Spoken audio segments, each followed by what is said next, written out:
ಇದೆ sir. As A shed, ಅದು ಬೇರೆಯವ್ರ ಅವ್ರ ಅಸಂಪ್ಷನ್ ಅಷ್ಟೇ. ಇವಾಗ ನಿಮ್ಮ ಲೈಫಲ್ಲಿ ಏನಾಗ್ತಿದೆ ಅಂತ ನನಗೆ ಗೊತ್ತಿರಲ್ಲ. ನೀವು ನಿಮ್ಮ ಲೈಫಲ್ಲಿ ಎಷ್ಟು ಕಷ್ಟ ಅನುಭವಿಸಿರ್ತೀರ. ಪ್ರತಿಯೊಬ್ಬರು ಅಷ್ಟೇ ಕೂತ್ಕೊಂಡು ವಿಡಿಯೋ ಮಾಡ್ತಿರೋರಾಗಿರಲಿ ಅಥವಾ ವಿಡಿಯೋ ನೋಡೋರಾಗಿರಲಿ, ಎಲ್ಲರೂ ಅವ್ರ ಲೈಫಲ್ಲಿ ಎಲ್ರಿಗೂ ಕಷ್ಟ ಇರುತ್ತೆ, ಎಲ್ಲರೂ ಸ್ಟ್ರಗಲ್ಸ್ ಮಾಡ್ತಿರ್ತಾರೆ. ಬಟ್ ಅವ್ರನ್ನ ನೋಡಿದಾಗ ಗೊತ್ತಾಗಲ್ಲ, ಅವ್ರ ಲೈಫ್ ಎಷ್ಟು ಚೆನ್ನಾಗಿರುತ್ತಲ್ವ, ಎಷ್ಟು ಹೆಂಗೆ ಓಡಾಡ್ತಿರ್ತಾರೆ, ಎಷ್ಟು ಚೆನ್ನಾಗಿರ್ತಾರೆ, ನಮ್ಮ ಲೈಫ್ ಯಾಕೆ ಹಿಂಗಿದೆ ಅಂತ ನಾವು ಅಂದ್ಕೊಳ್ತೀವಿ ಅಷ್ಟೇ. ಬಟ್ ಅವ್ರವ್ರ ಲೈಫಲ್ಲಿ ಏನೇನು ಕಷ್ಟ ಇರುತ್ತೆ ಅವ್ರಿಗೆ ಮಾತ್ರ ಗೊತ್ತಿರುತ್ತೆ.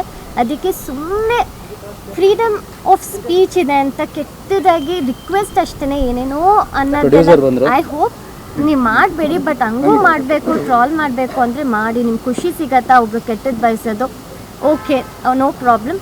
But as much as possible ನೀವು ಕೇಳಿದ್ರೆ ಬೇಜಾರಾಗತ್ತಾ ಅಂತ, ನನಗೆ ಏನೂ ಬೇಜಾರಾಗಲ್ಲ, ನನಗೆ ಏನೂ ಎಫೆಕ್ಟ್ ಆಗಲ್ಲ. ಬೇಕಿದ್ರೆ ಇನ್ನೂ ಬೈರಿ, ಇನ್ನೂ ಟ್ರಾಲ್ ಮಾಡಿ, ನೋಡ್ತೀನಿ ಅಷ್ಟೇ.